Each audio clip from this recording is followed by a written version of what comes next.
Claver, as always, Director of Digital Ascension Group, the only multifamily office in the US that specializes in digital assets. Today, I have the pleasure of being joined by Alastair Callender, who has launched the Americas region for Moravia Yachting.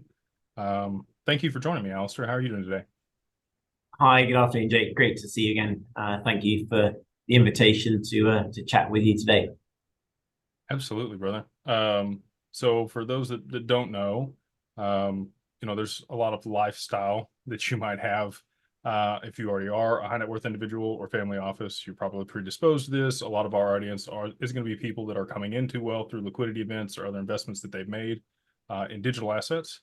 And so I thought it would be great to have Alastair on to talk about, some of the tax advantages that yachting can have, along with the lifestyle and other benefits. So if you wouldn't mind just giving our listeners and people that are watching a little bit of background around how you got into the space and anything else that you'd like to share. Yeah, thanks, Jake. Great to see you again. My background, my name's Alastair Callender. You can probably hear I'm originally from England, and I since moved to the United States about 14 years ago. I'm based in Southeast Florida, though our company historically, Moravia Yachting, we've been based in Monaco since 1962. So we're one of the older historic yacht brokerage houses. What's nice is we are more of a boutique yacht sales and charter vacation business. We're part of the wider Hill Robinson group, and they're the world leader in yacht management. So that's like property management for the yachting. So that includes anything related to the ownership side of yachting, which we can touch upon later.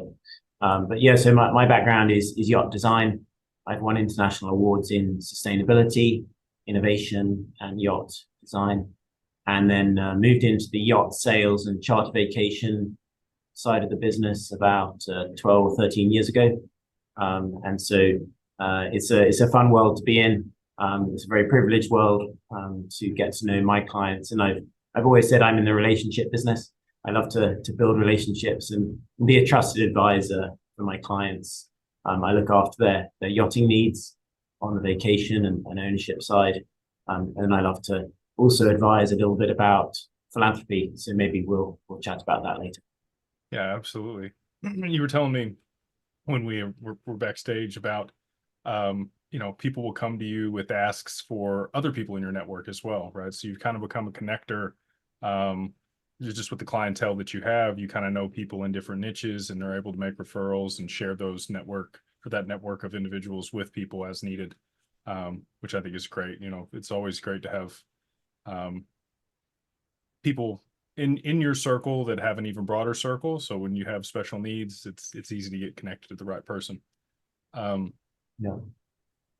So I'm going to give you a scenario or a couple scenarios, and maybe we'll walk through, let's say somebody comes into a decent amount of wealth, and they're wanting to offset some of the tax implications for that liquidity event. They might be looking at a yacht. They call you up. It's the end of the year. They're going to use Section 179 of the tax code. I'm sure you have financing options available for some of the watercraft that you have. And they say, our budget's about 20 million. We're going to bring some money and put it down. What kind of questions would you ask them to figure out what is the best yacht for them? Yeah, great questions. I think the beauty of my role is I'm an independent advisor. I can look at the whole market and advise on the best solution for the client and their family and friends and what they want to achieve in their yachting journey. I think my first typical recommendation, obviously every scenario is different, but typically if someone is new to yachting, rather than necessarily jumping straight into a yacht ownership and a yacht purchase, 99% of the time, I'd say, hey, why don't we charter a few different yachts first, see what you like, importantly, what you don't like, what amenities do you want? Do you want the helipad? Do you want an area for all the toys, submarine and everything like a big beach club? Do you want the cinema? Do you want the jacuzzi? Do you need 4 cabins, 5, 6 cabins, 20 cabins? Until we kind of narrow down the different elements, it's a bit of a challenge to jump in straight away into yacht ownership. It's not to say you couldn't do it, of course. Very happy to if someone wants that element of it, but of course, I think in life you don't know what you don't know, and so it's really helpful to try things first.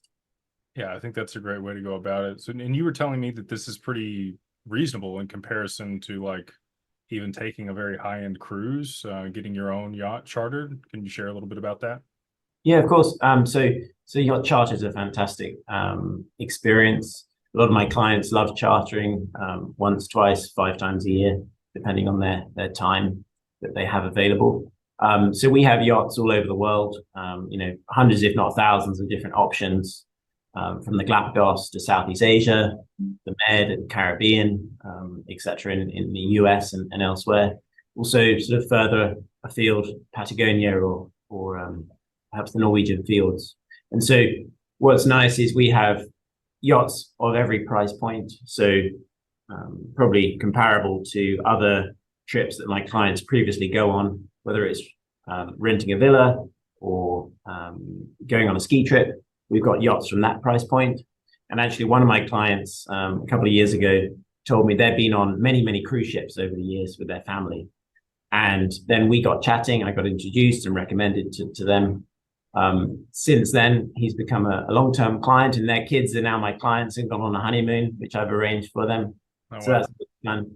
But I think what's surprising to me was I don't know the cruise ship world particularly well. I've never been on a cruise ship, but my client used to go on cruise ships annually, and they were spending more on a cruise ship than on a private yacht charter with your own chef, your own tailor-made itinerary. And I didn't realize that we have very attainable or affordable yacht options that are world-class experiences. And so that was quite a surprise to me until I had learned that. And I always use that as a reference point. Yeah, absolutely. I mean, and I don't think a lot of people maybe understand that. So when we're dealing with jets, a lot of the time it becomes more economical to own the jet when you're spending a certain amount of time flying, right? So I guess, is there a similar metric that you look at, if somebody's chartering 5-10 times a year, at what point does it really become better to maybe enter yacht ownership versus just the chartering? Yeah, it's an interesting question. I think a lot of it is actually subjective. So some of my clients want to have a private yacht. They want to have it a home from home. Maybe they've got the ability and the financial capacity to own a yacht and not need to charter it out to offset the running costs. And they might use the yacht for a couple of weeks a year or 50 weeks a year. There's a huge sort of range on that. I should think the majority of yacht owners use their yacht maybe a month or so for a year. But then other of our clients like to put their yacht onto the charter market. Mm-hmm. And so my colleagues on the yacht management and charter management side of things, they can look after, from the owner's perspective, the yacht's booking schedule to make sure it's booked at other weeks of the year when the owner's not using it. And that's helpful to offset that running cost. And so rather than it sitting idly doing nothing, you can have a yacht being used, the crew is active, the yacht's being used, and again, it can help offset the annual running cost.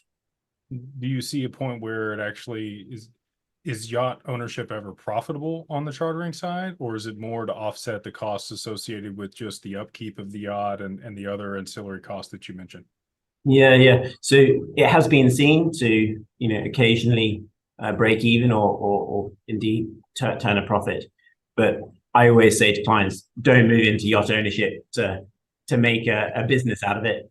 Yachting is the most extraordinary place to spend quality family time and multi-generational family time.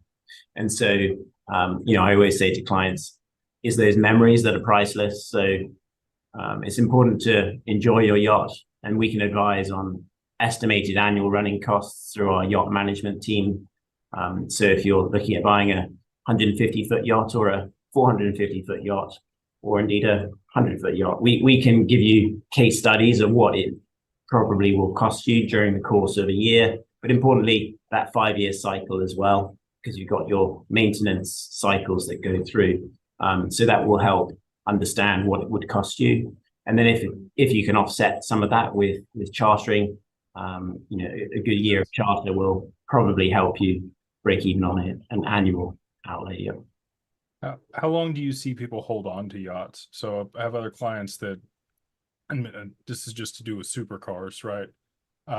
They'll own something for a few years or maybe less than a year sometimes, and they flip it or sell it at a profit or trade it for something else. Is yacht ownership, does it tend to be on a longer term time frame than that, or is it pretty frequent that people swap between things?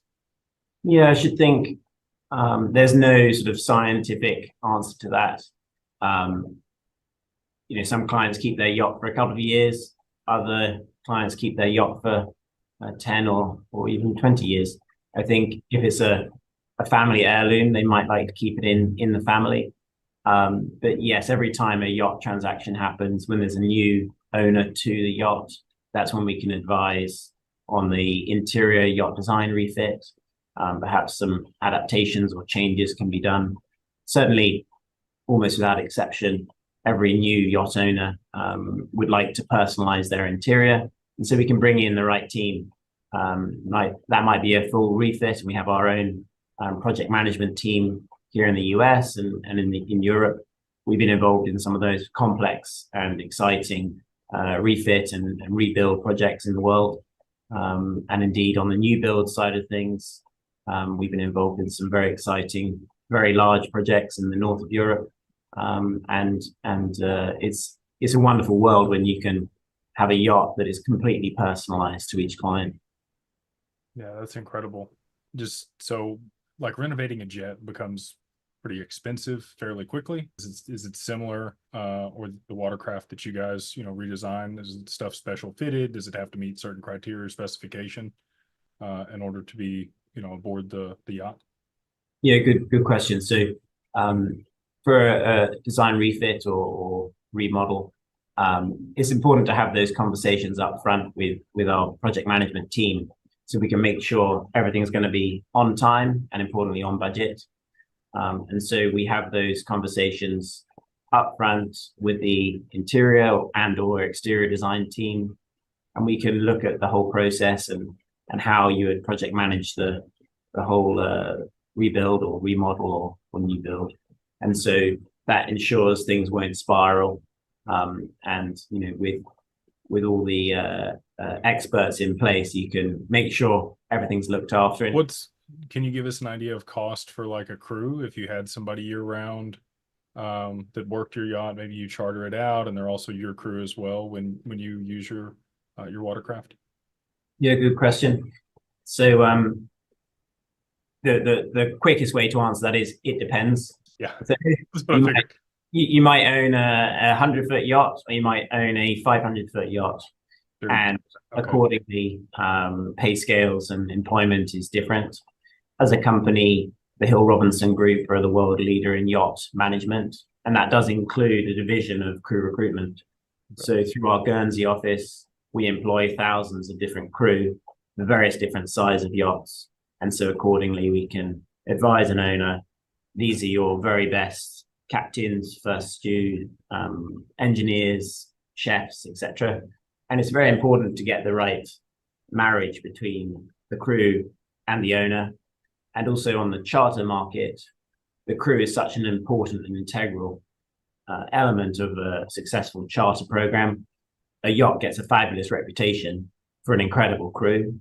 And so if we know the yacht's going to come onto the charter market, it's very good for us to know that in advance, because then we can make sure the crew are skilled to help provide the very highest level of service, the different perhaps instructors for water sports or personal instructors or masseuses or Michelin star chef if you want it. We can find them, and that way we can recruit the best crew for each yacht. That's fantastic. Well, thank you for taking us through all of those different components and kind of I mean, I learned a lot in that. Um, with all the yachting, do you have time for anything else? Do you have any hobbies or other interests that you get into? Yeah, I love philanthropy. So my other hat is my philanthropic work. I'm an advisor to the United Nations Foundation, and they're doing amazing work around the world. Actually, next week in New York, I'm hosting a luncheon at the UN in aid of healthcare for children refugees. And so when I can combine my two worlds, my 16 years in yachting and the trusted relationships that I've built with super yacht owners and charter clients, and then it's so rewarding, I can connect that world to my passion, which is philanthropy, bring them in the room and have the opportunity for a charity to talk directly to the ultra high net worth individual, the philanthropist. That's where the magic happens for me. And that's where I get very excited, because just through a few connections, that ripple effect and that generational change to help millions of lives every year get transformed is really exciting. I'm also the exclusive yachting partner to the Queen's Commonwealth Trust in London. Wow. And that charity was set up in 2018 by Her Majesty Queen Elizabeth II. And it's an amazing charity to support the legacy of Her Majesty. And they find extraordinary charities around the Commonwealth, around the world, some of whom are doing amazing work. For example, one young social entrepreneur, I flew in from Zambia to one of our yachts in Palm Beach for an event. So we hosted about 30 guests on board the yacht, and she spoke directly to our guest list. And it's when you hear directly from these amazing charities. So far, they've saved 13,000 from being trafficked. And when you hear these extraordinary stories and impact that these people have on the ground, you can't help but want to give. And so I love to connect my for-profit day job, if you want to call it that. And, I've really thoroughly enjoyed 16 years in my career in yachting. But I'm so fortunate because I get to meet the most extraordinary people on the planet, the best brains in their industry or their sector. And yes, I'm their yacht guy and I can advise them, but it's really rewarding when I can then introduce them to amazing charities, and hopefully it can make a bit of a difference in the future. Yeah, absolutely. I'm sure that they have foundations or other things that are in alignment with their family office. The majority of the people that I work with give frequently to different causes. Obviously, there's tax benefits that are associated with that, but you also get to change people's lives, right? And when you can see the impact that you're able to make on somebody, or give them the resources where they can make the impact, money can't buy that, right? So I love that. I love that you're able to pair this passion with that one, and they work well together. So for anybody that's looking to get into yachting or has further questions for you or would like to reach out, is there somewhere that they can reach out to you at? Yeah, thank you. Quite easy to find, hopefully.